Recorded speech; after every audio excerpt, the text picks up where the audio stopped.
story that happened to my best friend in Guatemala. In Guatemala, a couple of years ago, maybe more than a couple, around 10 or 12 years ago, they decided, and by they I mean local vendors, to stand on street corners with what apparently were antiques. Although upon close inspection, you can see that the wood or the metal that was used to make these so-called antiques were just really weathered out and not antiques per se. But the story is that my best friend and her family used to live in a zone called Zone 7, which is built upon one of the biggest Mayan cemeteries called Caminal Huyu. And they had a very rough time with spirits and poltergeists in her home. And it got so bad that one night her family decided just to move out in the middle of the night.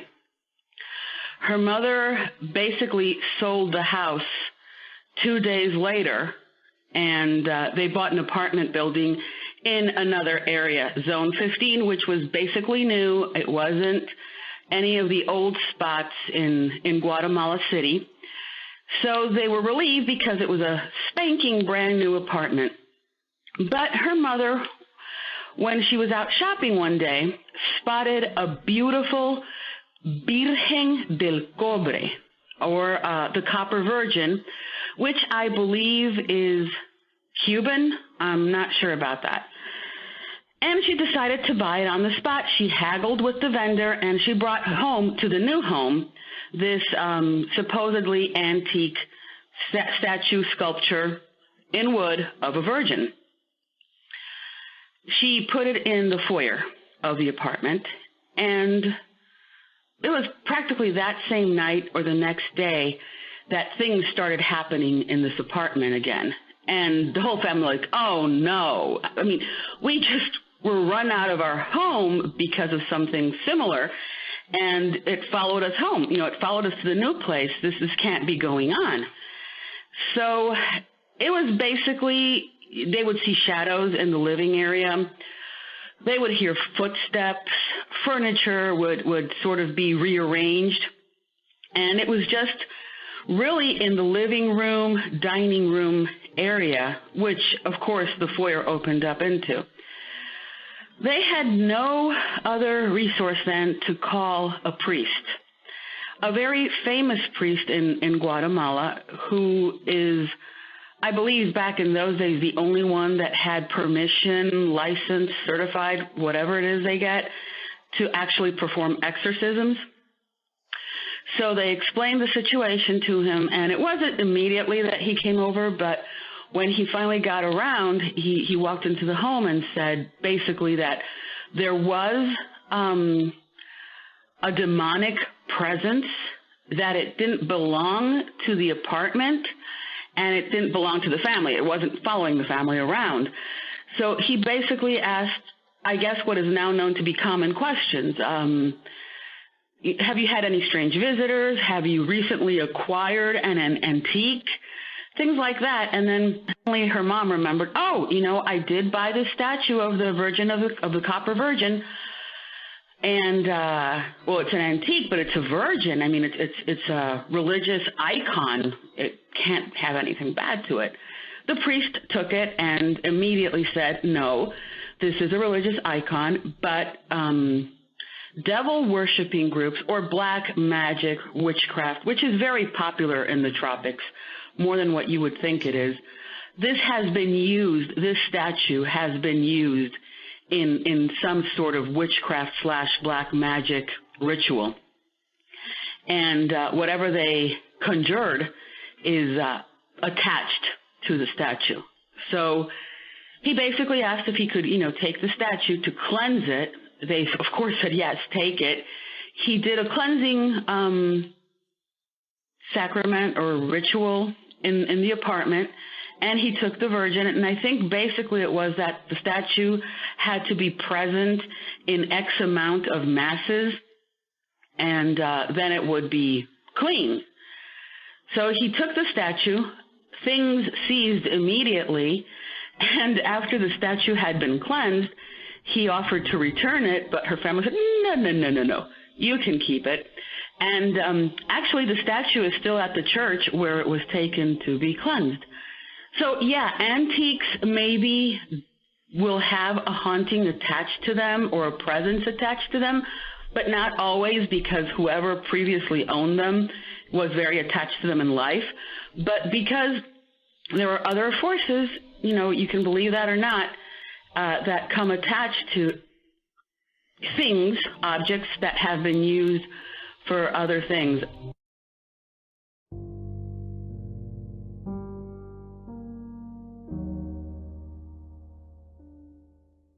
When I was 4, I went to play in my grandmother's basement, as I had done many times before.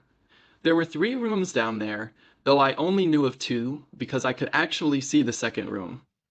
One day, my grandmother was in the basement, and I had followed her down. I watched her round the corner into the second room, and I followed her.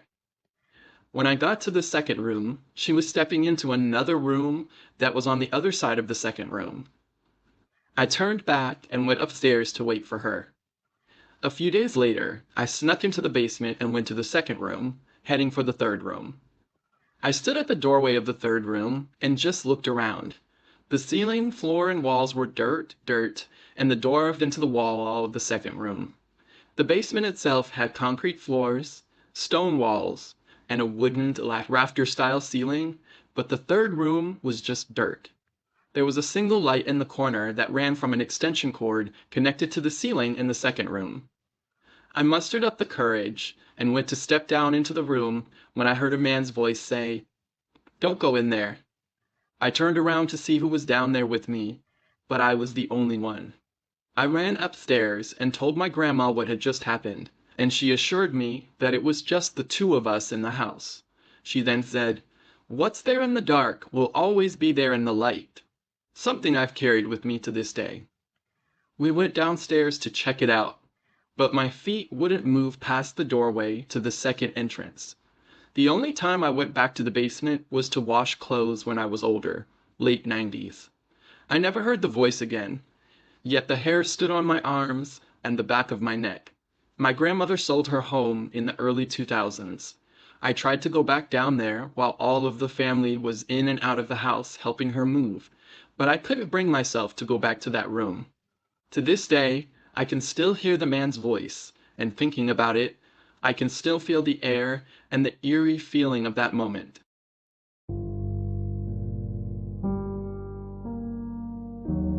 About a year ago, my grandparents moved from our hometown to a bigger city, along with their son, my uncle. Initially, I only visited for a day or 2, but then my mother moved in with them as well. I came up for the summer and planned to go home soon after these events occurred. To understand the story, I'll give you a layout of the house. It's a fairly large house with 3 bedrooms. When you walk in from the front door, to your left is the living room, and in front of you is a small hallway leading to my uncle's room. To the left of that hallway is a longer one leading to my grandparents' room and their office. In the living room, we have a couch facing the doorway to the front entrance. One day, my grandmother was sitting on the couch and saw what appeared to be a tall, dark, and lanky figure poke its head around the doorway in front of the front door. She claimed that it did not feel evil, but it looked it. I love the dark and morbid side of life, but I didn't really believe her. A few nights later, I was in one of the bathrooms getting ready to shower. This bathroom has a walk-in shower, and I had left the shower door open. While brushing my hair before getting into the shower, a big chunk of my hair in the back was lifted up. It didn't scare me at the moment because I didn't really register it until the shower door then slammed forcefully shut, as if something with the strength of a raging grown man had slammed it. It was then that I felt a negative energy in the house. I continued with my shower and went to sit in the living room. I was sitting in the same spot where my grandmother had seen the figure. Suddenly, I saw it. The tall, dark, lanky figure wrapped its hands around part of the doorway and very slowly and deliberately pushed its head around to look at me. I froze, staring at it for what felt like hours, but was probably only about 30 seconds. It then started getting shorter, and I realized it was crouching down. It disappeared back into the hallway, and I haven't seen it since. In that moment, I felt the worst energy I've ever felt. What that thing gave off made me feel as if I was suffocating, mixed with an overwhelming dread washing over me.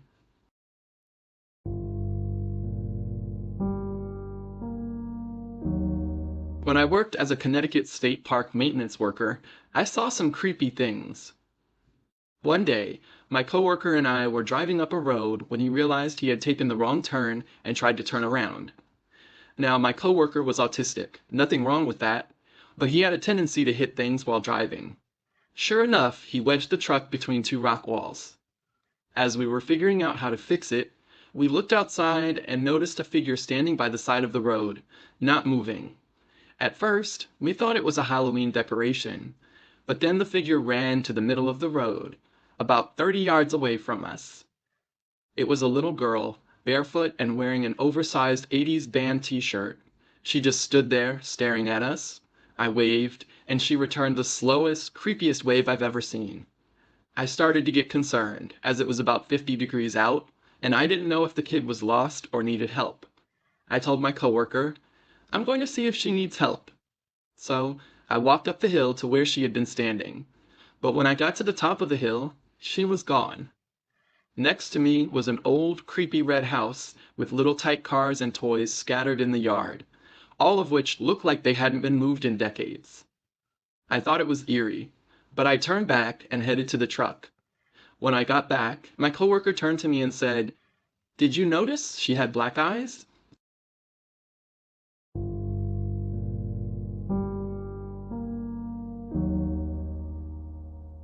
When I was 16, something happened that terrified me so much, I ran out of my house in nothing but my nightgown, all the way to a payphone 4 blocks away to call my grandma.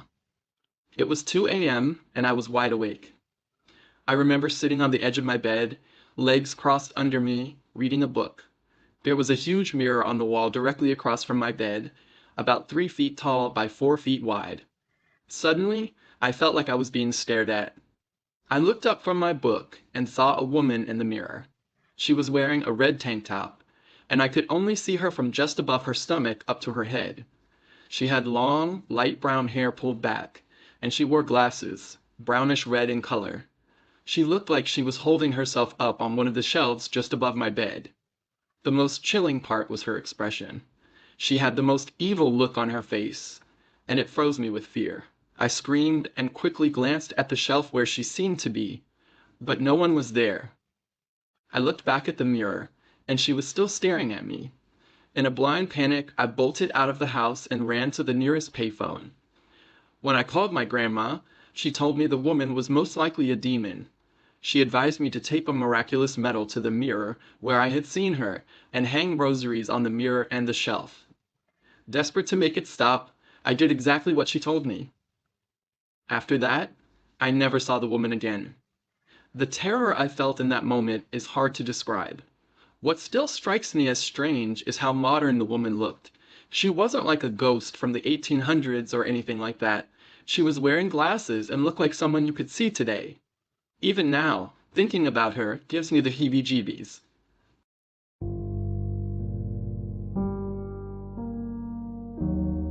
One night, my coworkers and I decided to play with a Ouija board outside of work. We talked to a girl named Quinn who claimed to be a demon. She seemed pretty cool at first, but towards the end of our conversation, when we decided it was time to head home, since it was around 2 a.m., she wouldn't let us say goodbye until we promised that if we ever used the Ouija board again, we would talk to her. About a week later, the place where we worked caught on fire. A few days after that, we went to the lake and used the Ouija board again to ask for Quinn. We asked if she had started the fire, and she told us that she did. Suddenly, it seemed like Quinn got scared or overpowered because the board started acting strange. It spelled Zozo and began counting backwards. We quickly said goodbye and moved the planchette to goodbye. About 2 weeks later, I was driving to my friend's house. I should mention that this friend was a girl I was seeing at the time, who was cheating on me and using me, though I didn't know this at the time. I guess Quinn knew, because she seemed mad, protective, and jealous when my friends and I mentioned this girl's name the first time we used the Ouija board. On my way to her house, I hydroplaned and flipped my truck. I should also mention that the Ouija board was in the truck. Some people driving by stopped to help me get the door open, and I managed to climb out. When the cops arrived, they made sure I was okay and told me they had to give me a ticket because of the accident. I don't have the ticket anymore, as this happened about 4 years ago, but the address of the accident was on Route 666 in Virginia.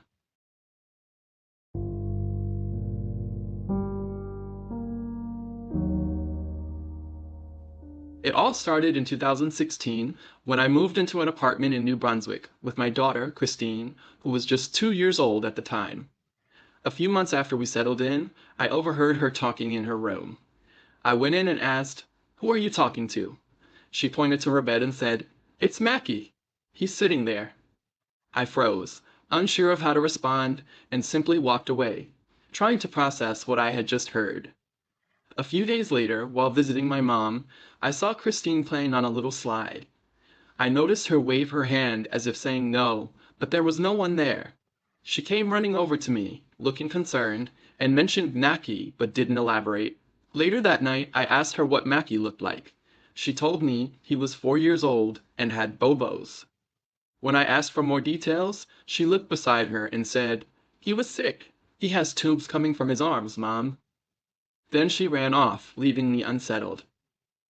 One night I heard her crying softly, saying, "Mackie, don't sing that song. It scares me." She woke up screaming, claiming, "Mackie's on the wall crawling. He's scaring me." The next morning, as I headed to the laundry room, I saw a dark, shadowy figure wearing a black hat that looked like a cowboy's hat. I had reached my limit. My downstairs neighbor, who was Native American, kindly offered to smudge my apartment. After that, things quieted down. In 2020, I decided to move to another apartment just up the road. A few months after moving in, Christine discovered the bathroom, which had an old-style 3-panel mirror. She would open the side mirrors and talk to the reflection in the middle one. When I asked her what she was doing, she replied, "Talking to my friends in the mirror, Mom." I thought it was a bit odd, but didn't think much of it at the time. However, she began spending more time in there, and one day, I heard her say, "I can't wait for you to meet my baby sister when she comes. I will show you her." At that point, I was pregnant with her sister Hazel. After hearing that, I decided she was no longer allowed to play in the bathroom. About a year later, I moved to a better place in Devon. After 3 years of living there, strange occurrences began again. One day, my kids and I heard a woman singing, "You Are My Sunshine." It was unsettling when she started whispering it directly into my children's ears. It felt like something was mimicking us. One day, I distinctly heard my daughter screaming, "Mom!" I instinctively responded, but then it hit me. She was at a friend's house.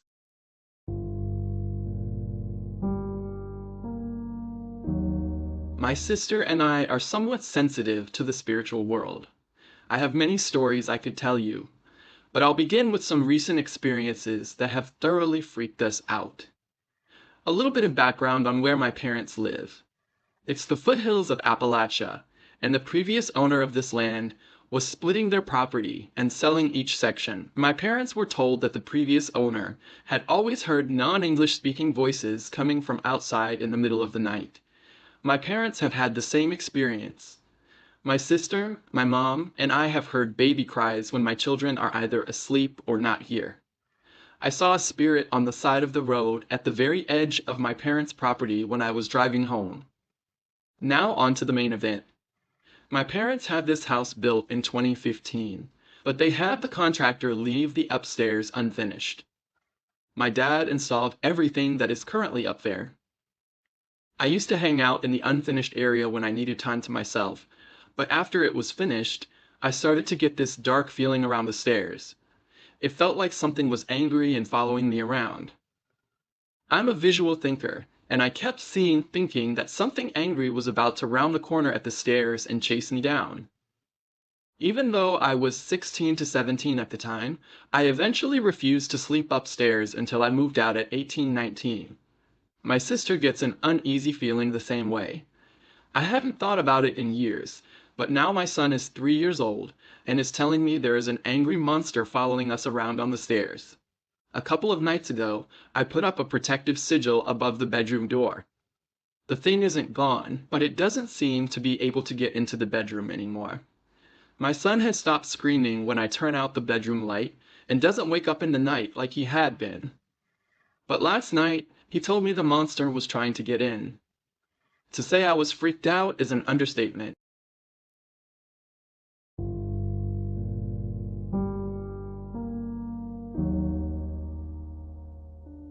I did a trade with a friend of mine who is a medium. I helped her create social media marketing materials for her small business, and in return, she gave me a life path reading. Almost immediately, she told me something dark was attached to my sister. My sister, who was schizophrenic, had often said something was messing with her mind, and before this reading, her mental state was the worst I had seen in a long time. I asked the medium to describe what she saw, and she told me exactly what my sister had said. Something big, dark, sticky, and it had friends with it. The medium walked me through a protection ritual, which I decided to do. When I got to my sister's room, I stopped in front of her full-length mirror. As I leaned in to fuss with a zit, I noticed the smell of sulfur, and instantly a deep primal fear kicked in. I didn't know what else to do, so I took the mirror outside and smashed it. I just hoped that was the right thing to do. Now, I consider myself a skeptic. Even though this medium was a friend, I was cautious and kept testing for legitimacy throughout the reading. I was also on the lookout for any signs of schizophrenia in her. But by the end of it, I was 100% convinced that she was the real deal.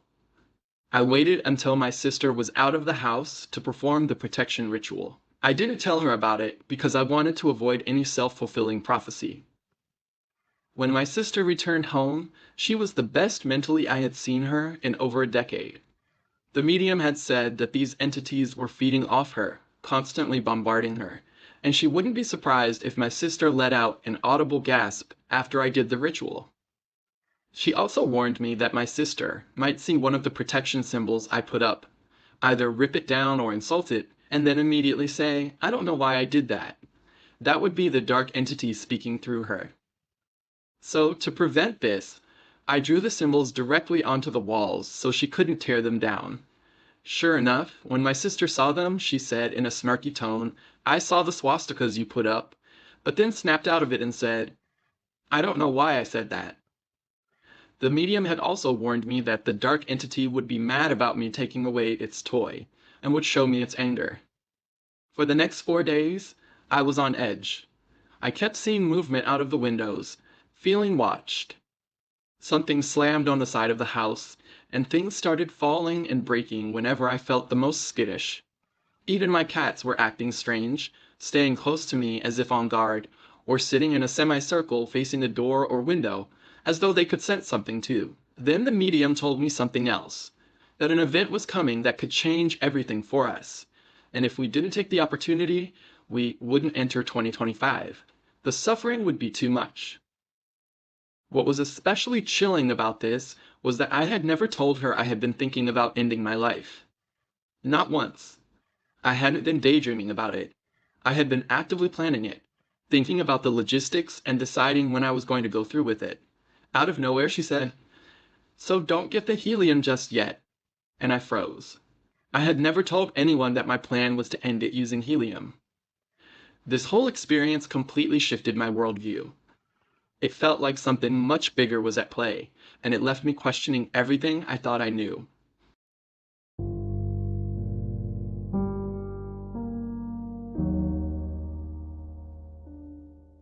Here's a story, though I won't go into too much detail because it gets pretty heavy. I was in the laundry room pulling in my laundry basket to separate the clothes that needed to be washed and trying to pick up the clean clothes. It was my job to put everyone's clothes away, not just mine. While doing this, I felt like the basket was being pulled away from me, but my sister was asleep in our room, so I didn't think too much of it and continued with my task. Clean clothes were stacked on a very large 5-shelf rack, each person's clothes arranged on a different shelf. Since I was small, I had a hard time reaching the top shelf, and sometimes I had to stand on the washer to reach it.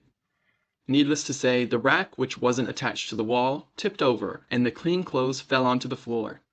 My heart raced, and I froze. My mother's third husband came running from the living room into the laundry room, grabbed me off the washer, and pulled me roughly aside. Before this day, I had never fought back. These incidents happened often, and at 6 or 7, I was tired. As this was happening, my mother entered the room quietly, standing by the door. At that moment, I looked past her and saw a small boy standing right behind her. He had sandy blonde hair, pale skin, and was no bigger than my sister. He wore a suit with suspenders. He was watching what was happening. My vision was becoming blurry and fuzzy, but I could see his face reflecting sadness, which then twisted into pure anger towards the third husband. Before I lost consciousness, I noticed his eyes were black. Sometime later, I woke to a voice calling me. I was lying in the laundry room, covered by the clothes that had fallen to the floor. I was confused. Normally, after one of these episodes, I would wake up in bed. This time, I got up to look for someone, but the house was empty. No one in the kitchen, no cars in the garage, and no one in the rooms. I was alone in the dark. Just as I was about to cry, I heard a small boy's voice whispering my name from the kitchen. I walked to the kitchen, but saw no one there. Confused and upset, I turned to leave, but froze. I felt a warm spot on my arm, as if someone was there, but I couldn't see anyone. The presence stayed with me, and a feeling grew inside me, one I didn't quite understand at first. But then, I started to think of a better life and the desire to stand up for myself. The warmth on my arm slowly cooled, but the presence remained. I pulled a chair towards the phone and dialed my mother's third husband's mobile work phone. When he picked up, I could only speak in a rough, raspy voice. I asked for my mother. When she answered, I asked why she had left me alone and asked her to come home. She started crying. After I hung up, I went to the living room to wait. The presence stayed right behind me the whole time and next to me as I waited. I saw the little boy many times after that, though less frequently as I grew older.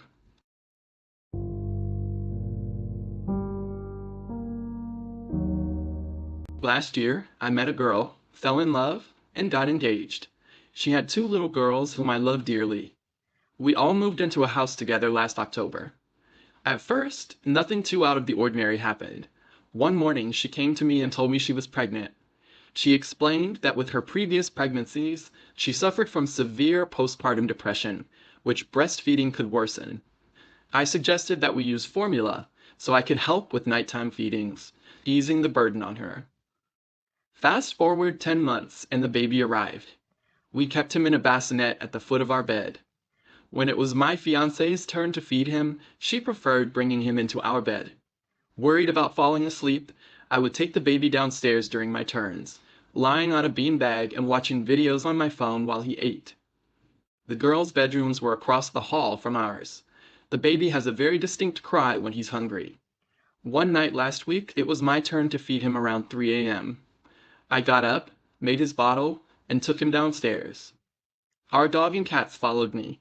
I let the dog out to use the bathroom, changed the baby's diaper, and settled onto the beanbag with the baby beside me.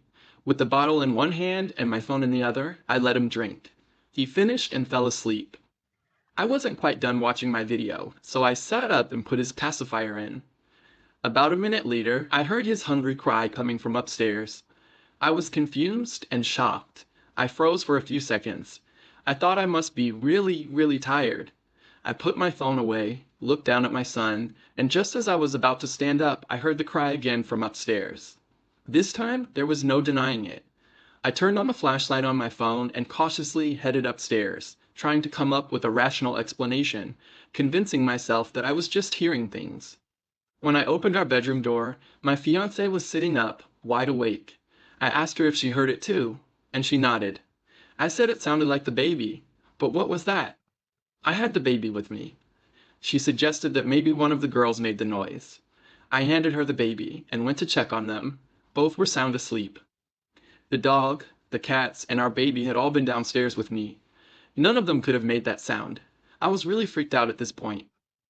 I returned to our bedroom, where my fiance was putting the baby back in his bassinet, preparing to go back to sleep. I whispered, "What was that?" She just said, "Nope, we're not going to talk about it. Let's just pretend it never happened," and fell asleep.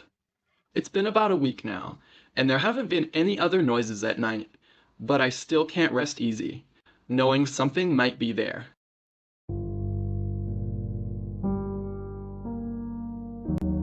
These experiences all took place in The Hague, Netherlands. I was jogging in a small park that circles a cemetery, and one time when I turned a corner, I saw a huge dog-like creature just disappearing around the next bend. But when I got there, just 10 seconds later, there was nothing. At that time, I was working as a security guard, and one of the places I worked was the US ambassador's house. I had some crazy experiences there. There was a small brick room with 2 windows on the outside of the house, which served as our security lodge. It had all the camera screens and a door with a frosted glass window. We were only allowed to enter the house after getting clearance from the Marines stationed at the consulate. I still remember my first week clearly. At some point, lights started flashing inside the house, so I called the Marines to ask for permission to go inside. They just laughed and told me it was the ghosts. Sometimes, you would hear knocking on the security lodge door, but even through the frosted glass, you could clearly see that no one was there. Lights inside the house would turn on and off, even though no one was inside. While doing my rounds, I would occasionally see a figure behind a window. One of my coworkers even had one of those ghost-like entities enter the security lodge. He ran out immediately and contacted the Marines outside the property. He never returned there. There was also a bench in the back garden, where so many strange sightings occurred that they eventually removed it. When the ambassador and his wife were away, a house sitter would stay at the residence. After dark, she often sat with us in the security lodge until she went to bed, as she was too scared to be in the house alone.